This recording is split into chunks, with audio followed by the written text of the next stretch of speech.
एक मिनट अभी आ जाती हूँ।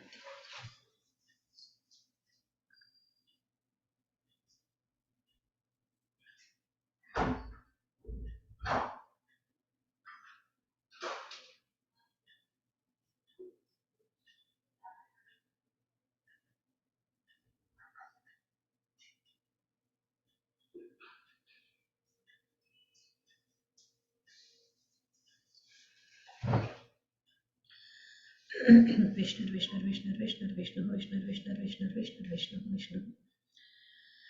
हरिओम, नमस्ते। हम आज महाभारत अध्ययन वर्ग का पुनः प्रारंभ कर रहे हैं। इसमें हम लोग मूल श्लोक, सरल भाषा में तात्पर्य एवं थोड़ा विषय चिंता करते हैं। आज के वर्ग की संख्या है 68। प्रार्थना करके प्रारंभ करते हैं। यो ब्रह्माणं विदधाति पूर्वं यो वै वेदांश्च प्रहिणोति तस्मै तमह देवमात्मबुद्धिप्रकाशं मुमुक्षुर्वै शरणमहं प्रपद्ये। नारायणं नमस्कृत्य नरं चैव नरोत्तमं देवीं सरस्वतीं व्यासं ततो जयमुदीरयेत्। ॐ नमो भगवते वासुदेवाय, ॐ नमः पितामहाय, ॐ नमः प्रजापतिभ्यः, ॐ नमः कृष्णद्वैपायनाय, ॐ नमः सर्वविघ्नविनायकेभ्यः। पाराशर्यवचः सरोजममलं गीतार्थगन्धोत्कटं नानाख्यानककेसरं हरिकथा सम्बोधनाबोधितम्। लोके सज्जन षट्पदैरहरः पेपीयमानं मुदा भूयाद् भारत पंकजं कलिमलप्रध्वंसि न श्रेयसे। मातरं पितरं नत्वा स्मृत्वा श्रीगुरुपादुकां प्रारभे मम वक्तव्यं स्तुत्वा वाणीं विनायकम्।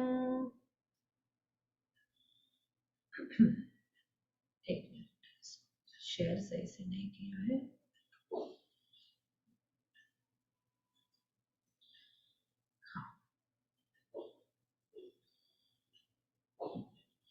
तो हमने 5वें श्लोक तक का पढ़ा था।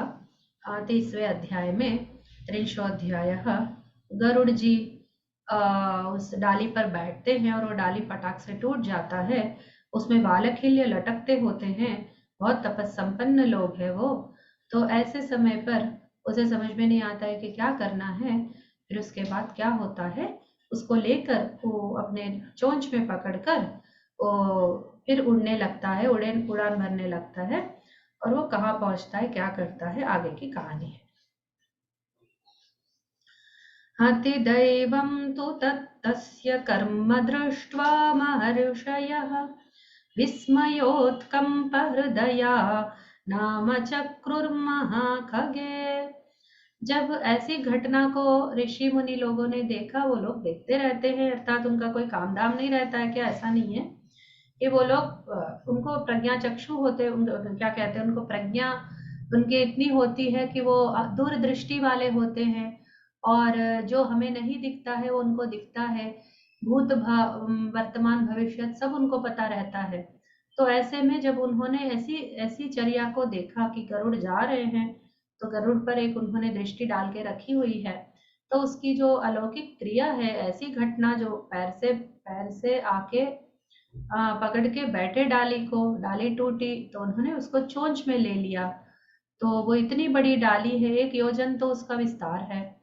तो इस दैवी घटना को, इस मानवेतर घटना को जब उन महर्षियों ने देखा तो विस्मयोत्कंप हृदया, उनके पूरे मन, उनके हृदय पूरे कंपित हो गए हैं।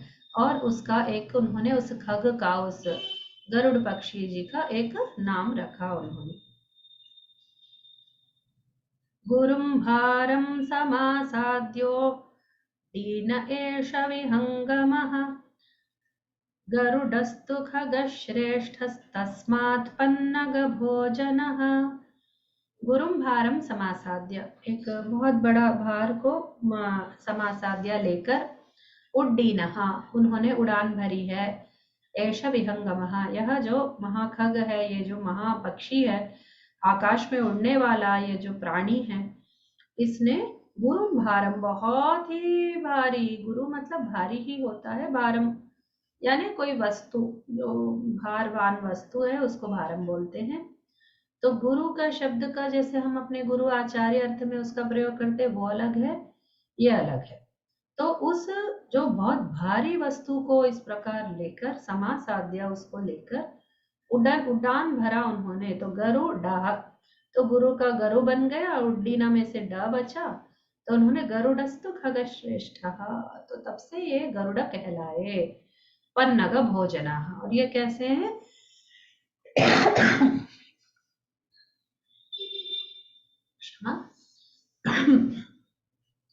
ये है अपने सांपों को खाने वाले हैं, पन्नग भोजन है, पन्नगासन जिसको बोलते हैं, वो सांपों को खाने वाला है। तो इनको इस प्रकार का उन्होंने सब महर्षियों ने मिलकर नाम दिया, तब से इनका गरुड़ हुआ। तो हमको तो नाम हो चुका है, इसलिए हम लोग उनको गरुड़ा गरुड़ा ही बोल रहे हैं। ततः शनैः पर्यपतत् पक्षैः शैलान् प्रकम्पयन्, एवं सोऽभ्यपतद्देशान् बहून् सगजकच्छपः। उसके बाद उन्होंने धीरे धीरे अपने पक्षों से, पक्षी यानी उनके जो पंख है उनको, उनके द्वारा पर्वतों को हिलाते हुए अभ्यपतत यानी उड़ान भरने लगे, देशान बहून, बहुत सारे देशों के ऊपर से जाने लगे, स गजकच्छपः, और वो उसके हाथ में गजकच्छप भी है। ठीक है, तो यहाँ पर इनका उद्देश्य नहीं है कि वो पर्वतों को कंपन कराएं, जैसे ये उड़ने लगे तो पर्वत भी कांपने लगे। तो ये आइडिया ऐसा है, ये भूमि से तो पर्वत लगा हुआ होता है, कंपन यानी पूरा भूमि से उठकर इस प्रकार हिला डुला है, ऐसा नहीं है। भूमि से लग कर ही उतना भाग वाला भूमि प्रकंपित हो सकता है, या फिर शिखर वाला भाग प्रकंपित हो सकता है। उनके पक्ष इतने शक्तिशाली हैं, इतने बड़े हैं कि वो हल्के से उड़ान भी भरेंगे तो पर्वत कंपित हो जाएंगे। ठीक है, शनैः शनैः। तो इस प्रकार उन्होंने अपना पर्यपतत, ये भी उड़ने के लिए है, और अभ्यपतत ये भी है, पर हम लोग उड्डी उत उपसर्ग पूर्वक डय धातु को छोड़कर हम कुछ और प्रयोग करते ही नहीं है। तो संस्कृत वालों के लिए बहुत सुंदर ये धातुएं हैं, क्रिया रूप है, परिपत और अभिपत। ठीक है, तो बहुत सारे देशों से होते हुए उन्होंने, उनके पक्ष उड़ान भी लंबी है, बड़े बड़े उनके पंख है, बड़ा सा आकार है। तो जैसे ही धीरे धीरे भी उड़ान भरेंगे तो बहुत सारा प्रदेश वो कवर कर लेंगे, और ऐसे में जहाँ पर्वत थे वो सब कंपित हो रहे थे। दयार्थं वालखिल्यानां न च स्थानमविन्दत, स गत्वा पर्वतश्रेष्ठं गन्धमादनमञ्जसा। फिर दयार्थम वालखिल्यानाम, उनके जो वालखिल्यों के ऊपर उनका दया भाव उनको था, तो उनके लिए कोई अच्छा स्थान वो देखना चाह रहे थे गरुड़ महाराज। तो उन्होंने देखा कि बीच में गंधमादन पर्वत, दूर, ज्यादा दूरी पर नहीं, बहुत पास में उनके वो गंधमादन पर्वत दिखने लगा। वो पर्वत श्रेष्ठ है। ठीक है, जैसे विंध्य पर्वत है, मेरू पर्वत है, वैसे गंधमादन पर्वत भी बहुत बड़ा सा पर्वत है। तो वालखिल्यों का क्या करूं, ऐसा सोचते सोचते उड़ान भरने लगे, तो उनको गंधमादन पर्वत दिखा, लेकिन अभी तक उनको स्थान नहीं मिला था कि उनको कहाँ छोड़े। वो उल्टा लटक रहे हैं और वो डाली लेकर अपने चोंच में उड़ रहे हैं। तो इसी समय पर गंधमादन उनको दिखा। ददर्श कश्यपं तत्र पितरं तपसि स्थितं, ददर्श तं पिता चापि दिव्यरूपं विहङ्गमं, तेजो वीर्यबलोपेतं मनोमारुतरं हसं, शैलशृङ्गप्रतीकाशं ब्रह्मदण्डमिवोद्यतम्। तब उन्होंने देखा कि उनके पिताजी वहां तपस्या कर रहे थे। अब ये जहां जहां जाते वहीं वहीं इनके पिताजी मिल जाते हैं। इसका अर्थ ये नहीं है कि वो कहीं भी जाते रहते तपस्या के लिए, जो जगह मिली या फिर वो उसके निकट के प्रदेश होगा जहां पर से इन्होंने प्रारंभ की है यात्रा, हमें ये सब नहीं पता कि कौन से प्रदेश से कितना दूर है कौन सा प्रदेश। वो समुद्र के पास मिले थे, इसके पिता फिर ये उड़कर आए, फिर ये सब घटनाएं घटी, फिर गंधमादन पर पहुंचे तो वहां पिता मिल गए। यानी इच्छा से भी मिलते हैं ये लोग, इच्छा स्वरूप धारण करने वाले हैं, मनोवेग धारण करने वाले हैं। इनकी तपस्शक्ति इतनी अधिक है कि ये कहीं भी पहुंच सकते हैं अपनी इच्छा से। तो बेटे को उन्होंने देखा होगा कि इसके मन में दुविधा चल रही है कि ये क्या करे, वाला खिले उनका से उसके वश की बात नहीं है। तो वो बहुत ही परेशान हो रहा है मन में, तो उस बेटे की सहायता करने के लिए भी वो आए होंगे। ठीक है, तो वहां पर वो तपस्या करने लगे थे, तो गरुड़ ने उनको देखा और पिता ने बेटे को देखा। दिव्य रूपम विहंगमम, वो बहुत ही दिव्य रूप वाले, बहुत ही दिव्य यानी तेज, दीप्यमान, ठीक है, बहुत ही एकदम चमकदार रूप बेटे का देखा। विहंगमम तेजो वीर्य बलोपित, और कैसे विहंगम को देखा, तेजस और वीर्य बल संपन्न, ठीक है, तेजस भी है यानी बहुत कांतिमान भी है, और वीर्य यानी बहुत सारी वीरता भी है, बल भी है उनका। मनोमारुत रमहसम, तो मनोमारुत क्या होता है, अमहसम, रम्हा, रम्हा यानी वेग, तो मन का और मारुत का यानी जो हवा होती है उसके समान वेग वाले वो गरुड़ है। शैल श्रृंग प्रतीकाशम, उनको देख के ऐसा लगता है कि पर्वत का शिखर है क्या, इतना मतलब एकदम शानदार, एकदम शालीन, इस टाइप का उनका रूप रहता है। ब्रह्मदंड विबोध्यतम, ब्रह्मदंड यानी जो ब्राह्मण ऋषि रहते हैं, ब्रह्म ऋषि, वो लोग एक दंड को पकड़ते हैं तो वो बहुत ही तेजस संपन्न होता है, उसमें बहुत सारी तपस्या होती है, अपने ब्रह्म दंड से वो हर कार्य को करते हैं। इस प्रकार वो पकड़ के रहते तो वो लंबे खड़ाई में कैसा लगता है, ऐसा एकदम तेजस्शाली उनका रूप है। अचिन्त्यमनभिध्येयं सर्वभूतभयङ्करं महावीर्यधरं रौद्रं साक्षादग्निमिवोद्यतम्। अचिंत्यम अनभिध्येयम, ठीक है, अचिंत्यम जो चिंतन नहीं कर सकते और जिनके बारे में सोच भी नहीं पाते हैं, जैसे इनका रूप इतना बड़ा होगा, इनका वेट इतना होगा, ये होगा वो होगा, ऐसा करके इनके बारे में कोई वो हित नहीं कर सकते हैं ना, अंदाजा नहीं लगा सकते, और सभी भूतों के लिए भयंकर है। ठीक है, जैसे पर्वतों को कंपित कर रहे थे उनके पक्षों से, इसका अर्थ ये नहीं है कि वो ऐसा करना चाहते हैं, उनकी शक्ति इतनी अधिक है कि पर्वत स्वयं कंपित हो जाते हैं। इसी प्रकार सर्वभूत भयंकर का अर्थ ये नहीं है कि वो जानबूझकर सारे प्राणियों को भयभीत करते हैं, ऐसा नहीं है कि उनका रूप इतना बड़ा है कि कोई बड़ा आकार हम जब देख लेते हैं तो एकदम कंपित हो जाते हैं, स्वयं हमें डर लगता है क्योंकि हम बहुत छोटे होते हैं। तो इस प्रकार का एक ये है, लेकिन गरुड़ ने कभी भी वो अपने आप से कभी किसी को डराया धमकाया नहीं है। ठीक है, और महावीर धर्म, इतना शक्ति है कि एकत्रित होकर इतनी शक्ति किसी आकार में रहती है तो सहजता से ही एक भय को पैदा करता है। रौद्रम, एकदम रूप देखने में रौद्र है, ऐसा नहीं है वो सौम्य मूर्ति ही है, पर क्या है, उनको देखता आकार देख के डर लगता है। साक्षात अग्नि विबोध्यतम, एकदम वो प्रज्वलित अग्नि के समान भी रहते हैं। जब ये इनका जन्म हुआ था तो ही हवा में, वो आकाश में उड़ान भरने लगे तो देवता तक डर गए थे इनको देखकर, तो बस वही है अग्नि के समानता, तो इनकी पहले से चल रही है। अप्रधृष्यमजेयञ्च देवदानवराक्षसैः भेत्तारङ्गिरिशृङ्गाणां समुद्रजलशोषणम्, तो अजेय है ये, बिल्कुल इनसे कोई जीत नहीं सकता। अप्रदृश्य है, इनको कोई दबा नहीं सकता। देव दानव राक्षसों में से, ठीक है, देवता भी नहीं कोई इनको कम नहीं कर सकते, दानव भी इनको कम नहीं कर सकते, राक्षस लोग भी इनको कम नहीं कर सकते। और गिरि श्रृंगाणाम भेदता, जैसे पर्वत है उनके सारे शिखरों को ये भेदित कर देते हैं, अर्थात उनको ऐसे चूर्ण कर देते हैं, पर्वतों को चूर्ण कर सकने की शक्ति इनके अंदर है। और समुद्र के जल को कैसे उन्होंने एकदम आलोड़ित कर दिया, उसको पूरा ऊपर नीचे कर दिया, उसको हिंदी में पता नहीं क्या बोलते हैं, जल को उथल पुथल, हाँ, उथल पुथल कर दिया पूरा जल को, तो वो तो हमने पढ़ा था पहले। तो इस प्रकार का विहंगम को पिता ने देखा अपने पुत्र को, जो देवदानव राक्षसों द्वारा भी दबाया नहीं जा सकता, कोई उसे जीत नहीं सकते, और जो पर्वत के शिखर है उनको भी वो एकदम चूर्ण बना सकते हैं, और समुद्र जल शोषण।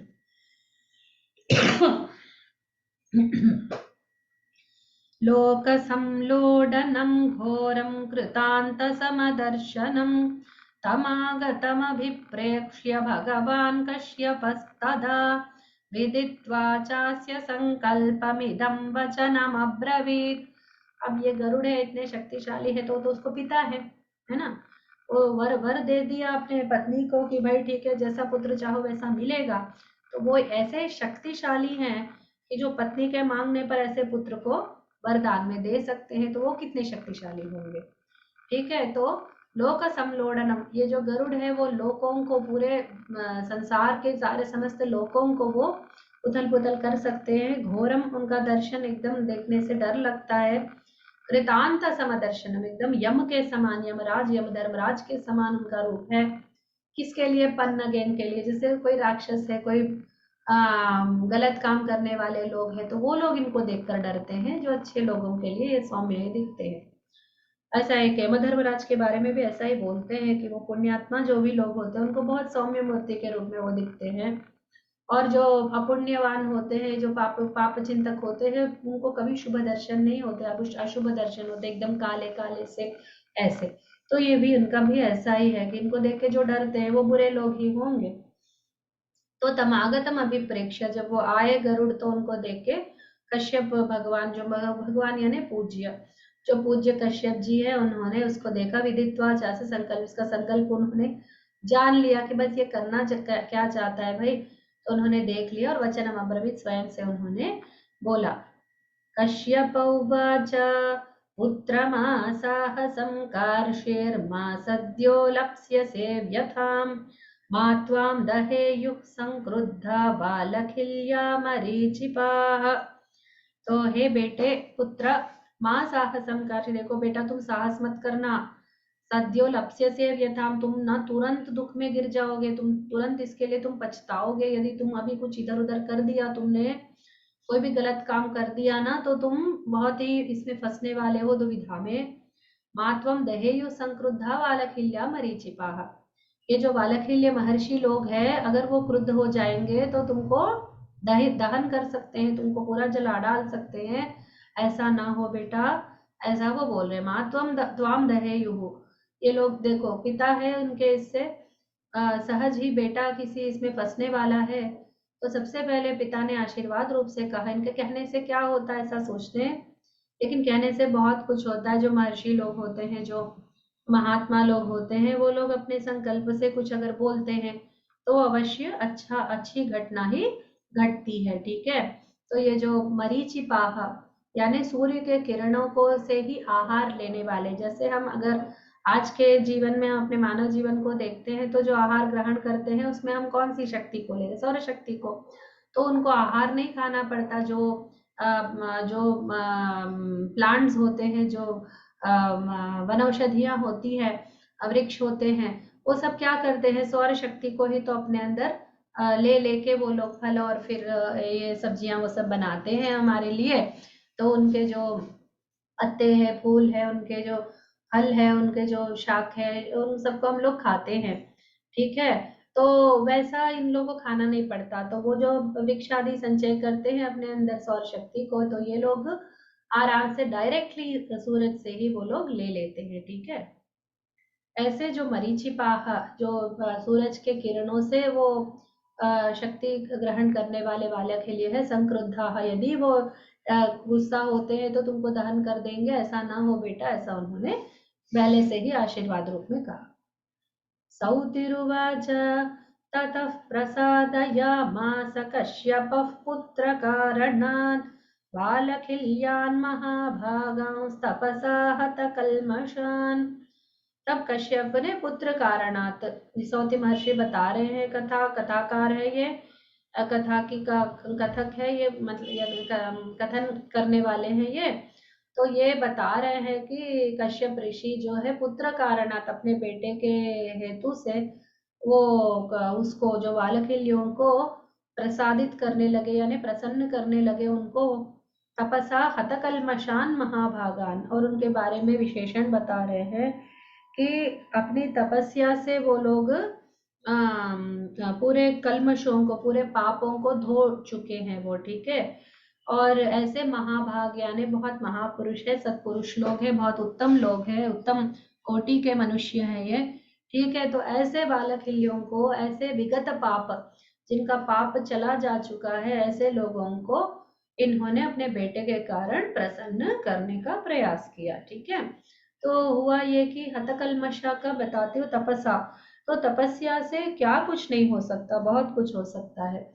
हम लोग यदि छोटे छोटे प्रयत्न करते हैं अपने जीवन में, सामान्य से लोग हैं हम, उसमें क्या अपने कमाई के लिए, अपने धनार्जन के लिए, अपने नित्य दैनंदिन व्यवहार के लिए हम बहुत सारा समय निकालते हैं। उसमें थोड़ा सा जो मिल पाता है भगवान के लिए देते हैं। कोई भी स्तोत्र पाठ हम लोग पढ़ते हैं या कोई भी भगवान का नाम लेते, थोड़ा बहुत भजन कर लेते, उसी से हमारे पाप धुल जाते हैं। आप उसका प्रभाव पढ़ेंगे तो आप अचंभित हो जाएंगे, क्या इतने छोटे से कर्म का इतना बड़ा अच्छा फल मिलता है? तो हाँ, बिल्कुल मिलता है। तो ये दिन रात तपस्या में लगाने वाले, इनके तो ना पत्नी होती है, ना पुत्र होते हैं, ना कोई रिश्तेदार होते हैं, ना कोई इनके जॉब आदि व्यवहार होते हैं, तो इनका समय तो कहीं नहीं जाता है, एकदम वो भी उल्टा लटक कर। ठीक है, तपस्या में भी सर्वोत्तम तपस्या ये लोग करते हैं, उसमें भी कोई ये नहीं है कि इस दुनिया में, इस संसार की भावना में तो कहीं नहीं रहते, तो ऐसा कुछ भी नहीं है जो इनको संसार की इससे बांधे। वो पढ़ाई कर रहे हैं, मौज कर रहे हैं, मस्ती कर रहे हैं, इधर उधर घूम रहे हैं, हमारे जैसा कोई कर्म वो लोग नहीं करते हैं। इस कारण से सारा समय उनका ध्यान और तपस्या में चला जाता है, तो कुछ बचता भी नहीं है, कुछ पाप पाप उनका कुछ बचता भी नहीं है। तो ऐसे लोगों को कश्यप ऋषि ने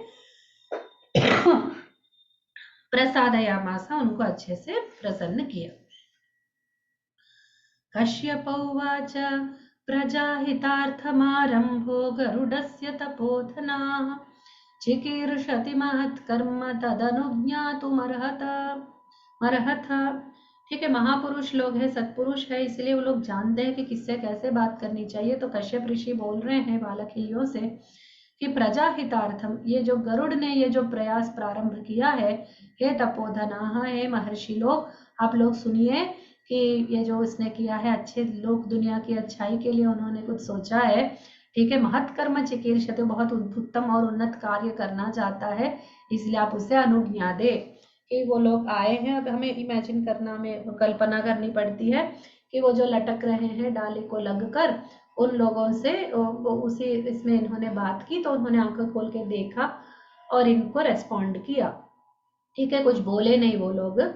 ठीक है, तो ये बता रहे अपने बेटे के बारे में कि भाई ठीक है, ये बेटा मेरा छोटा है, ज्यादा नहीं जानता है, और अच्छा काम करना चाहते हैं, वो भी दुनिया की अच्छाई की। तो जो सबसे पहले बोलना चाहिए प्रजाहितार्थम, तो ये सुनकर वाले के लिए ऋषियों के मन में एक शांति जागती है, अच्छा अच्छा ठीक है, ये कोई दुरुद्देश्य से हमें डिस्टर्ब करने के लिए नहीं लाया है, इसका उद्देश्य ये नहीं है कि हमें नीचा दिखा या हमारी तपस्या को गिनता ही नहीं है, ऐसा नहीं है, ये गलती से हो गया है, वो अच्छा काम करना चाहते हुए कुछ ऐसा हो गया है, ऐसा उनको लगे, ऐसा उनको पता चले। लगना मतलब ये कोई झूठ नहीं बोल रहे, सच्चाई भी तो वही है कश्यप ऋषि का, जो उनका बेटा है वो एकदम उत्तम तो है, उत्तम कर्म ही तो करने जा रहा है। तो उन्होंने फिर आगे क्या किया, सौतिरुवाच एवं उक्ता भगवता मुनयस्ते समभ्ययुः मुक्त्वा शाखां गिरिं पुण्यं हिमवन्तं तपोर्थिनः।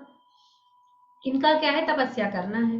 वो डाली मिल गई तो डाली से लटक के तपस्या करने लगे, अब डाली चली गई तो आगे क्या करना है वो लोग सोचेंगे। हिमवंतम गिरिम पुण्यम, ठीक है, समभ्ययुः, तो इन्होंने क्या किया, हिमवान जो हिमालय पर्वत है उधर वो चले गए। तपोर्थिन को तो सब तपस्या से मतलब है, तो तपस्या जहाँ कर सकते वहां समभ्ययुः चले गए, कुछ नहीं बोले वो।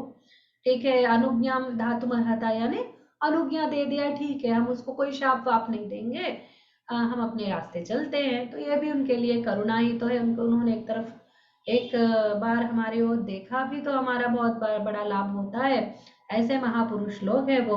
तो इस प्रकार जब कश्यप महर्षि ने कहा एवं मुक्ता भगवता, कश्यप ऋषि के द्वारा ऐसा कहे जाने पर ये मुनि लोग ने क्या किया, शाखा मुक्तवा, उस डाली को उन्होंने छोड़ दिया और पुण्यम गिरि हिमवंतम समभ्ययुः, उसकी ओर चले। आगे का अगले वर्ग में करेंगे।